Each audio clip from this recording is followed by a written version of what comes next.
Сәлем достар, бүгін сіздермен бірге тағы да Гүлнұр, менің каналыма қош келдіңіздер.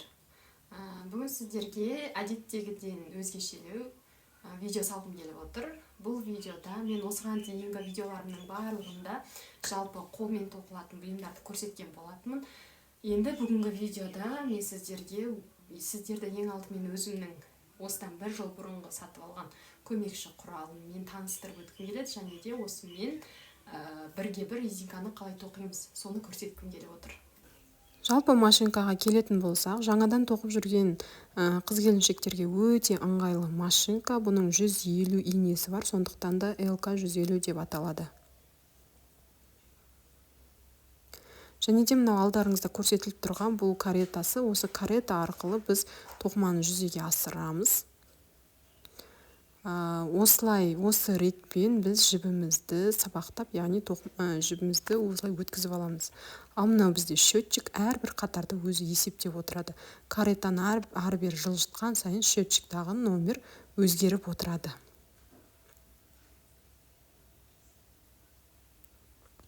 Бұл машинканы мен деген OLX-тан сатып алдым, сондықтан да сәл ескілеу көрінеді, бірақ барлық жері жұмыс істеп тұр. Машинканың өзімен бірге осындай кітапшасы бар. Кітапшасында бүкіл қандай не бар, инструкциясы бүкілі осының ішінде жазылған.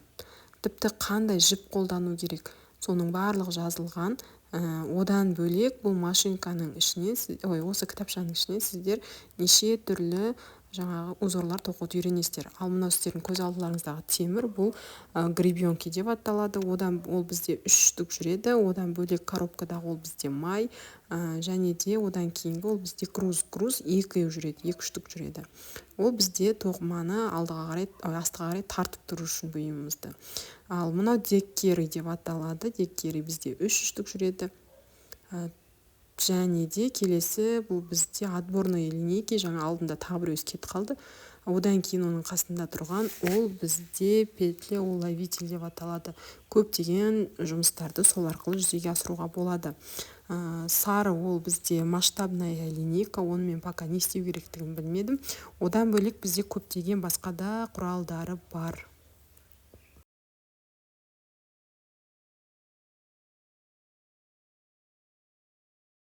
Бірге бір резинканы қалай тоқимыз, оны мен сіздерге қазір көрсететін боламын. Біз ең алдымен мына тұрған жібімізді дайындап алуымыз керекпіз. Бізге жіп қандай моток болып келеді? Бізге жіп көбінде біздің жібіміз мынандай моток болып келуі мүмкін. Көпшілігінде сапалы жіптер, енді басқа да жіптер осылайынан келеді. Бірақ бізге осындай етіп, машинка бұны іліп ала алатындай, машинкаға қатты тартылып қалмайтындай етіп, осылайынан орап аламыз. Бұны біз жаңағы мен алдыңғы видеоларда көрсеткен болатынмын, қандай құралмен бұны дәл осындай етіп бұрап алатынымызды. Үстіп бұрап аламыз да, не ортасынан өздеріңізге ыңғайлы етіп, міне ортасынан, менде шеткісі былайынан шықпапты. Жібімізді шығарып алып, мен ары-бері жылжып кетпес үшін осындай корзинка қойып қойған болатынмын. Қазір осы корзинкамен ары қарай жібімізді сабақтайтын боламыз. Мына жерде бізде байқасаңыздар, міне жіп ілгіш тұр. Осы жіпті осы жерден өткізетін боламыз.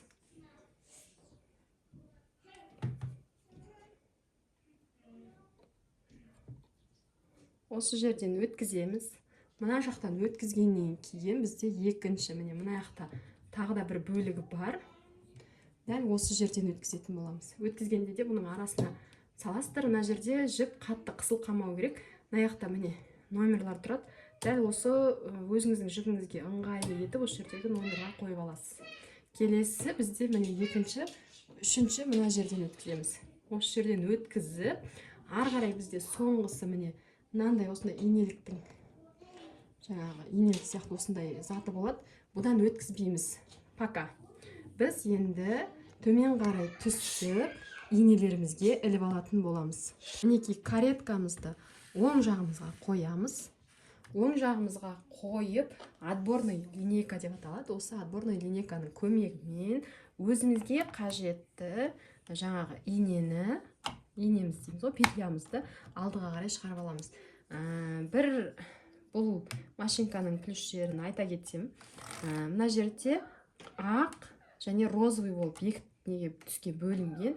Әр түс жаңа 10 петлядан тұрады. Міне ақ түс 10, розовый түс 10, ақ түс 10, розовый түс 10. Дәл осылай бұл машинканың аталу себебі де содан. Бұның 150 осындай петлясы бар. Сондықтан да бұл машинка ЛК 150 деп аталады.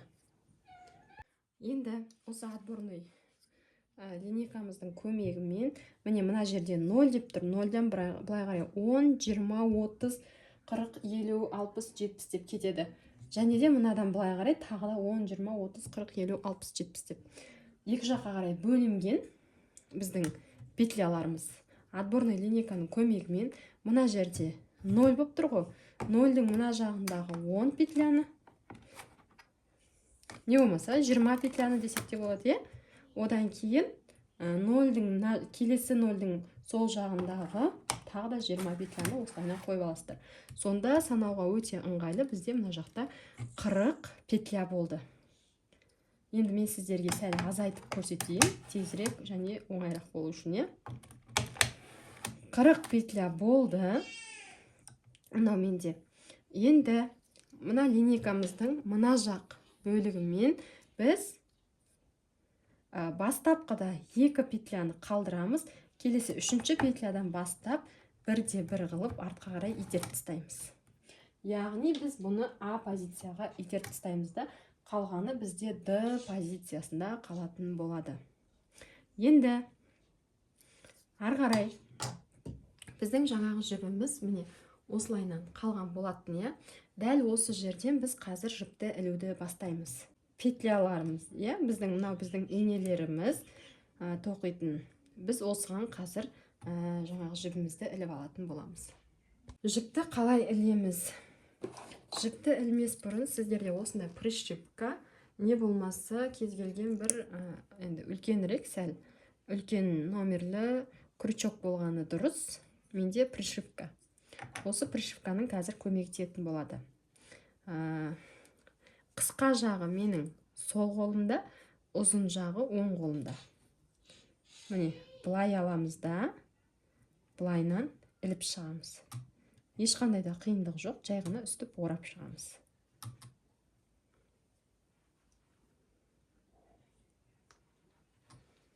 Мінекей. Мына жіпті уже жібере берсеңіздер болады, еш қорықпай. Осылайнан іліп аламыз. Барлық шығып тұрған жібіміздің барлығына. Іліп алғаннан кейін каретамызды жылжытып әкеліп, осыны енді каретаға ілетін боламыз.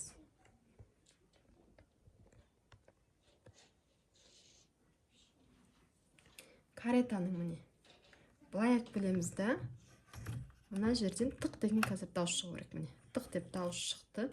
Енді сәл битіп артқа қарай жүріп, қайттан алдыға қарай жүрсеңіздер,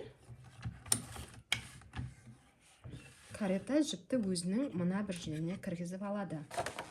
Енді мынаны біз мына пришивкамен мына басын шығып кетпес үшін ұстатып қоятын боламыз былайынан. Сәл ауырлық болу керек. Егерде жаңағы бұл машинкада өзінің груздары болады, сол груздарымен тоқымасаңыздар, онда сіздердің тоқымаларыңыз тоқылмайды. Егер соны қолданбасаңыздар, міндетті түрде соны қолдану керек. Енді келесі біз жаңағы инелік сияқты қалды дедік қой. Мынандай өзінің тағы бір құралы бар. Осы жерден біз мынаны өткізетін боламыз.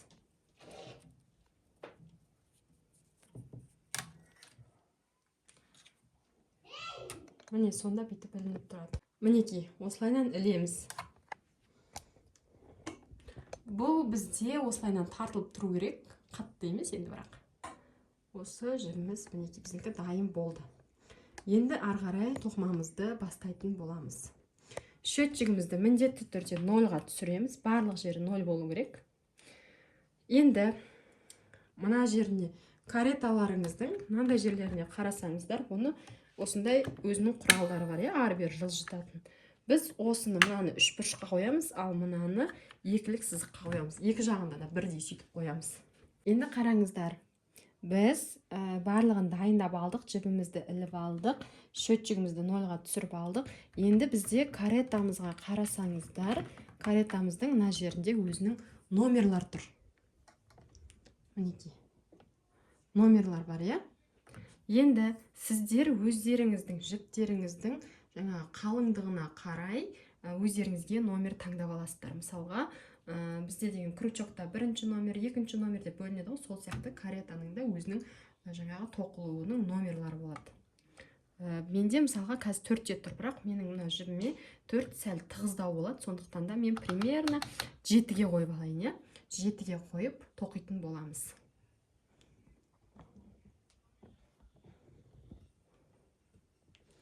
Енді келесі кезекте каретамыз дайын, жібімізді іліп алдық, барлығы бізде дайын тұр, счетчигіміз 0-да тұр. Енді мына каретадағы мына жіп тұр ғой, мына осыны сәл битіп тартып тұрып, тартқанда да ұстап тұрып қана мынаны жылжытамыз. Бірінші рядты тоқитын боламыз. Менің бағанағы жіп жаңағы инелерімді артқа қарай жылжытқан жоқпын. А позициясында, Д позициясында екеуі екіге бөлініп тұр. Бұны ешқандай да өзгертпейміз. Олай болса кеттік. Жібімді сәл ұстап тұрамын да, каретамды жылжытамын.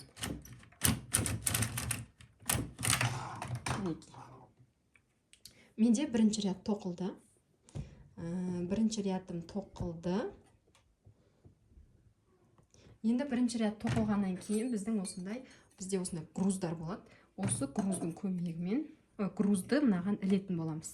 Бірінші рядтан кейін міндетті түрде іліңіздер, себебі ары қарай сіздер тоқитын болсаңыздар, тоқымаларыңыз тоқылмай қалады. Машинкада тоқыған кезде міндетті түрде асты жағынан осындай ауыр нәрсе тұру керек.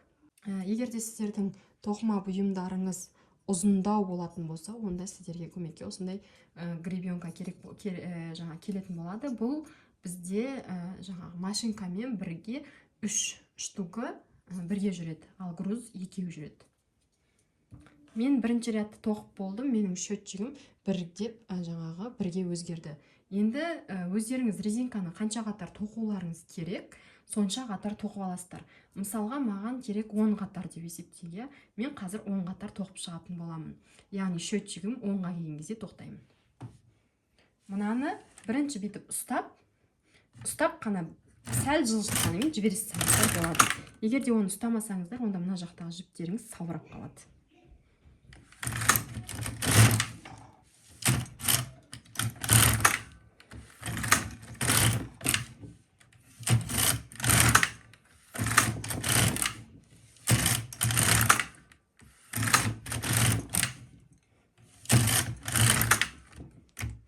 Счетчигім 10-ға келді, міне байқасаңыздар 10 болды. Енді келесі кезекте біз грузымызды шешіп тастаймыз. Шешіп тастаймыз да, грузыңызге қажеті жоқ. Мынаны да алып тастасаңыздар болады. Енді қараңыздар, бізде осындай ортасы ашық-ашық болып бір бұйым тоқылды дейге. Біздің машинка бұл теріс жағынан тоқиды қашанда. Егер де былай ақырын аударып қарасаңыздар, мына жағы оң жақ. Енді мына жағында оң жақ жоқ, ал біздің резинкамыз бірге бір болу керек. Сондықтан да мен қазір мына жағынан, мына бос тұрған бағана біз А позицияға қойып тастаған петляларымыз бар ғой, мынандай инелеріміз. Осыларды мен оң етіп тоқып, соған ілетін боламын. Ол үшін бізге осындай петля уловитель керек болады. Мынау менде петля уловитель. Бұл машинкамен бірге бір штугы жүреді. Бұның көмегі бізге өте зор. Сондықтан да бір жағы үлкен, міне байқасаңыздар. Ал екінші жағы сәл кішкентайлау, иә? Мен көбінде үлкен жағын қолданамын, себебі менің қолданатын жіптерімнің барлығы қалың. Егер де жібіңіз жіңішке болатын болса, онда осындай кішкентай жағын қолдансаңыз болады. Олай болса кеттік. Ең алдымен міне мына жерде бізде осындай бос жіптер тұр ғой, осы жіптердің міне мына менде бос тұрған ине, бос жіптің ең төменгі жібін осылайнан етіп іліп аламын да, міне мынаның астына қарай жіберемін, байқасаңыздар. Сосын айналдырып бүйтіп бір бұраймын да, келесі мына жерде менде жіп тұр, соны іліп аламын. Сонда менің бір жібім, бірінші іліп алған жібім мынаның сыртына шықты, екіншісі мына сопақшаның ішінде қалды. Осы сопақшаның ішінде қалғанды бүйтіп ақырын тартсаңыздар, былайынан өзі шығады. Келесі, соны шығарып іліп алған жібіңізді сыртқа қайттан шығарасыз да, мына жақтан келесі жіпті былайынан тағы да бір іліп аласыз. Сосын қайтадан бүйтіп тартасыз. Алғашқыда қолдарыңыздың көмегімен көмектесіп жіберіңіздер, себебі қиындау болады. Келесі ары қарай тағы да дәл солай қайталана береді. Міне. Бүйтіп ұстап тұрасыздар да, мына жіпті іліп алып, өзі жауып алады, міне, бүйтесіздер. Болды. Шығып кетеді деп қорқудың қажеті жоқ. Өзі жауып, ақылды ғой. Сөйтіп шығарып алады. Осылай етіп тоқып шығатын боламыз.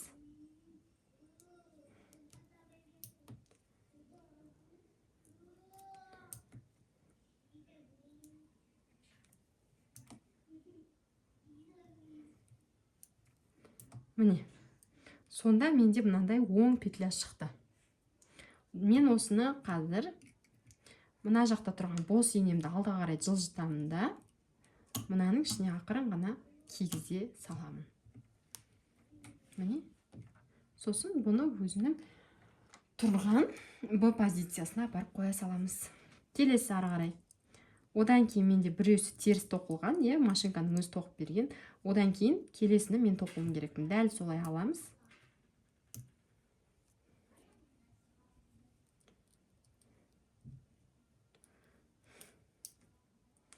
Дәл осылайнан тоқып шығатын боламыз. Ешқандай да қиындық жоқ, өте оңай. Алып сөгітіп қайттан тоқудың орнына осылай тоқсаңыздар ыңғайлы.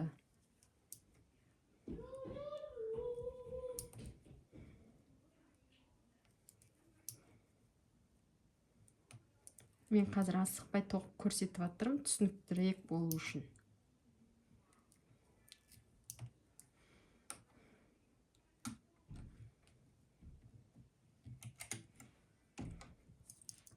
Міне, екі жіпті осылай тоқыдым.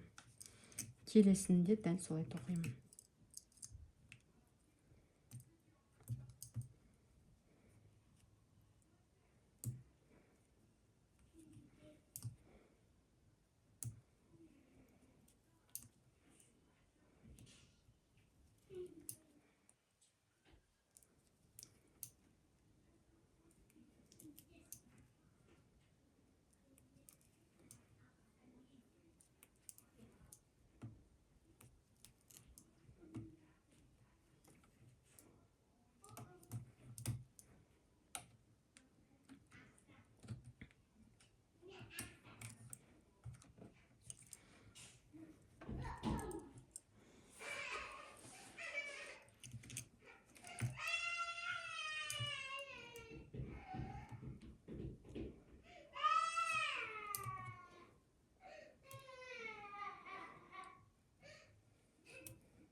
Ой, блин.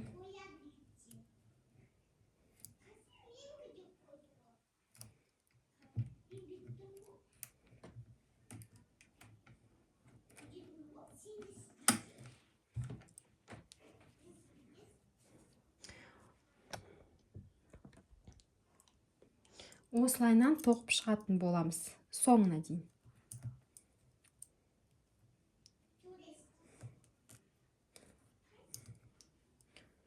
Бұл соңына дейін тоқылған кезде бізде мінекей осындай резинка пайда болады. Соңына дейін тоқылған кезде бізде осындай резинка пайда болады мінекей. Мынаның барлығы менде машинкамен тоқылған.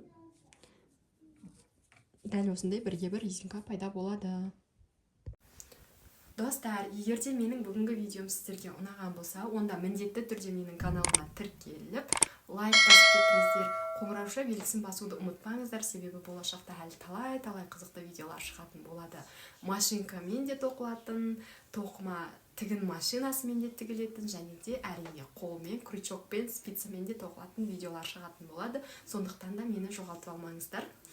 Келесі кездескенше сау саламатта болып тұрыңыздар.